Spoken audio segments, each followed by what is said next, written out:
நம்மளோட சப்ஸ்கிரைபர் எல்லாத்துக்குமே தெரியும் நம்ம சாப்பாடு வந்து நம்ம கடையில தான் சமைச்சு சாப்பிடுவோம் சொல்லி. நம்ம அம்மா நம்ம ரோட்டோரமா இருக்கிற விறகடுப்புல தான் நமக்கு சமைச்சே கொடுப்பாங்க.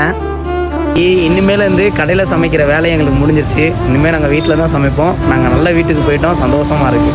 ஆமாங்க, நான் புதுசாக ஒரு வாடகை வீடு அம்மாவுக்கும் அப்பாவுக்காகவுமே பிடிச்சிருக்கேன். நல்ல வீடு, பெரிய வீடாக ஸ்லாவ் தான் இருக்குங்க, நல்லா ஃப்ரீயாக இருக்குது. இனிமேல் அம்மாவுக்கு எந்த கவலையும் இருக்காதுன்னு சொல்லி நான் நம்புகிறேன். அதுக்காகவே நான் சென்னையில் மெனக்கட்டு வந்து இந்த வேலையை முடித்தேன். என்னால் முடிஞ்ச வரைக்கும் அம்மாவுக்கும் அப்பாவுக்கும் அவங்களோட தேவையை என்னால் கொஞ்சம் கொஞ்சம் முடிஞ்ச வரைக்கும் நான் பூர்த்தி செய்ய ஆசைப்பட்றேன். வீடு ஓகேவா? Okay super.